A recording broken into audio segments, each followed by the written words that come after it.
നമസ്കാരം. ഞാൻ അഗത കുര്യൻ, വിദ്യാർത്ഥിനിയാണ്. കേരളത്തിൽ കോട്ടയം സ്വദേശിനിയാണ്. 2024 ഡിസംബർ 25 ക്രിസ്മസ് ദിനത്തിൽ ചെന്നൈ അണ്ണാ യൂണിവേഴ്സിറ്റിയിലെ 2ാം വർഷ എഞ്ചിനീയറിംഗ് വിദ്യാർത്ഥിനിക്കുണ്ടായ ദൗർഭാഗ്യകരമായ സംഭവത്തിലുള്ള റേപ്പിലുള്ള പ്രതിഷേധം അറിയിക്കുകയാണ്. ഒരു വിദ്യാർത്ഥിനി എന്ന നിലയിൽ, ഒരു സ്ത്രീ എന്ന നിലയിൽ ചിന്തിക്കുമ്പോൾ ഒരിക്കലും സംഭവിക്കാൻ പാടില്ലാത്ത ഒരു രീതിയിലും മനുഷ്യർക്ക് ഇമാജിൻ പോലും ചെയ്യാൻ സാധിക്കാൻ പറ്റാത്ത ഒരിടത്താണ് ഈ ഒരു റേപ്പ് ഇൻസിഡൻറ്റ് സംഭവിച്ചിരിക്കുന്നത്.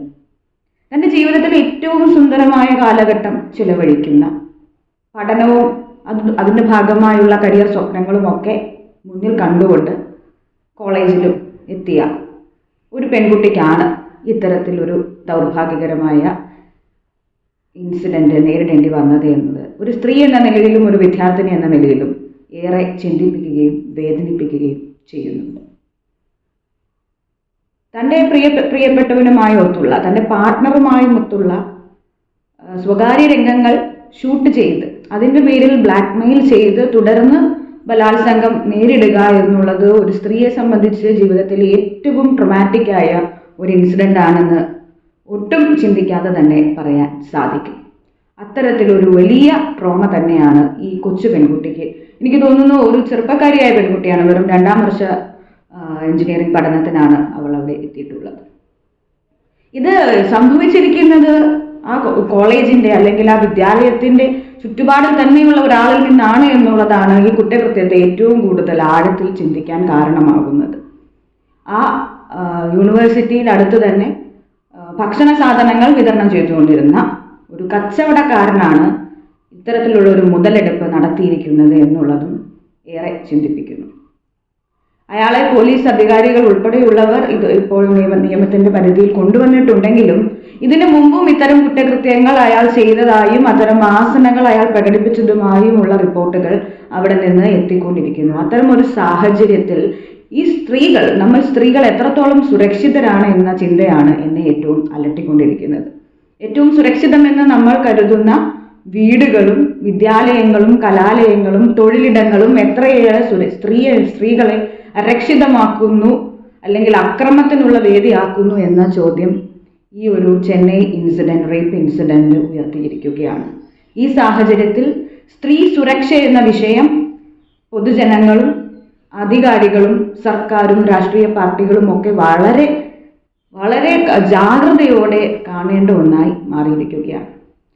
മാത്രമല്ല, ഈ ഒരു അവസരത്തിൽ എനിക്ക് ആ പെൺകുട്ടിയോട് ഒരു സ്ത്രീ എന്ന നിലയിൽ, ഒരു വിദ്യാർത്ഥിനി എന്ന നിലയിൽ വളരെ സ്നേഹത്തോടു കൂടി, വളരെ ധൈര്യത്തോടു കൂടി അഭിനന്ദിക്കാൻ കൂടി ഞാൻ ഉദ്ദേശിക്കുകയാണ്. കാരണം ജീവിതത്തിൽ ഏറ്റവും വലിയ ട്രോമ അനുഭവിച്ചിട്ടും അതിനെതിരെ സർവൈവർ പരാതി നൽകുവാൻ ഇന്റേണൽ കംപ്ലയിന്റ് സെല്ലിൽ ഉൾപ്പെടെയും പോലീസ് സ്റ്റേഷൻ പോയി കംപ്ലയിന്റ് നൽകുവാനും ആ പെൺകുട്ടി ശ്രമിച്ചു എന്നുള്ളത് ഇന്നും ഇന്ത്യൻ ഭരണത്തിനോടും അല്ലെങ്കിൽ ജനാധിപത്യത്തിനോടും നീതിന്യായ വ്യവസ്ഥയോടും ഓരോ സ്ത്രീക്കുമുള്ള വിശ്വാസത്തെയും പ്രതീക്ഷയും കൂടിയാണ് ഉയർത്തി കാണിക്കുന്നത്.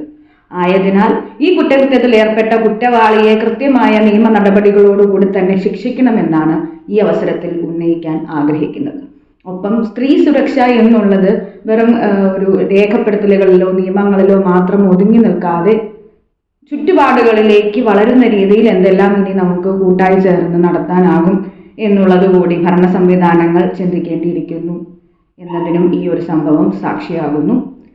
ഒരിക്കൽ കൂടി ആ പെൺകുട്ടിക്ക് എല്ലാവിധ സ്നേഹവും സപ്പോർട്ടും പിന്തുണയും സുരക്ഷയും വാഗ്ദാനം ചെയ്തുകൊണ്ടും ഇത്തരം ഒരു നീചമായ സംഭവം ഇനി ഒരിക്കലും ആവർത്തിക്കരുത് എന്ന് വളരെ ആത്മാർത്ഥതയോടുകൂടി ആശിച്ചുകൊണ്ടും, അതും കലാലയങ്ങൾ പോലുള്ള ഏറ്റവും സുന്ദരമായ സ്ഥലങ്ങൾ, പരിശുദ്ധമായ സ്ഥലങ്ങളിലേക്ക് ഇത്തരം അക്രമങ്ങളെയും അനീതികളെയും കടന്നു വരാതിരിക്കുവാനുള്ള കൃത്യമായ ജാഗ്രതയും നിയമ നടപടിയും നമ്മൾക്ക് പുലർത്താൻ സാധിക്കട്ടെ എന്ന് ஆசம்சிச்சுകൊണ്ട് നിർത്തുന്നു. நன்றி. வணக்கங்க, என் பேர் கிருத்திகா. நான் ஒர்க் பண்ணிகிட்ருக்கேன். நம்ம இப்போ கேட்டுட்ருக்க விஷயம் என்னன்னா, அண்ணா யூனிவர்சிட்டியில் அந்த ஸ்டூடெண்ட்டுக்கு நடந்தது தான். மனசே ஆற மாட்டேங்குதுங்க. அவ்வளோ பெரிய யூனிவர்சிட்டி, அந்த யூனிவர்சிட்டியில் அந்த பொண்ணுக்கு ஒரு சேஃப்டி இல்லை.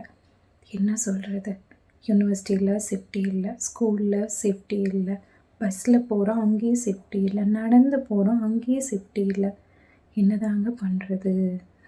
திருப்பி பழையபடி கொண்டு போய் எங்களை அந்த கிச்சன்லேயே நிறுத்திடுவீங்க போல இருக்கே. சொல்லப்போனால் தனியாக வீட்டில் இருந்தால் அது கூட எங்களுக்கு சேஃப்டி இல்லைங்க. என்ன பண்ணுறதுங்க, எங்கே போகிறதுங்க, யாரைங்க நம்புறது நாங்கள்? எதுவுமே தெரியலைங்க. பாவங்க அந்த பொண்ணு இவ்வளோ பரிதவிச்சு போயிருப்பாள்ல. ஆனால் அந்த பொண்ணோட தைரியத்தை பாராட்டணுங்க. இது நடந்து இந்த பொண்ணு வந்து கம்ப்ளைண்ட் பண்ணி இது எக்ஸ்போஸ் பண்ணியிருக்கா. நிஜமாகவே இந்த பொண்ணுக்கு தைரியம் ஜாஸ்தி தாங்க. அந்த தைரியத்தை நம்ம பாராட்டணும். அந்த பொண்ணு இதுக்கு வந்து கம்ப்ளைண்ட் பண்ணி இதை எக்ஸ்போஸ் பண்ணா, இன்றைக்கி நம்மளுக்கு நடந்தது நாளைக்கு வேறு யாருக்கும் நடக்கக்கூடாதுன்னு தான் அந்த பொண்ணு வந்து எக்ஸ்போஸ் பண்ணியிருக்கா. பட் இதெல்லாம் நடக்காமல் இருக்குமா தெரியல. இதுக்கு முன்னாடி இந்த மாதிரி நிறையா நடந்திருக்கு. நம்ம அதெல்லாம் கடந்து தான் வந்துட்ருக்கோமே தவிர இது நடக்காமல் நிறுத்துறதுக்கு நம்மளுக்கு என்ன பண்ணுறதுன்னு தெரியலையேங்க.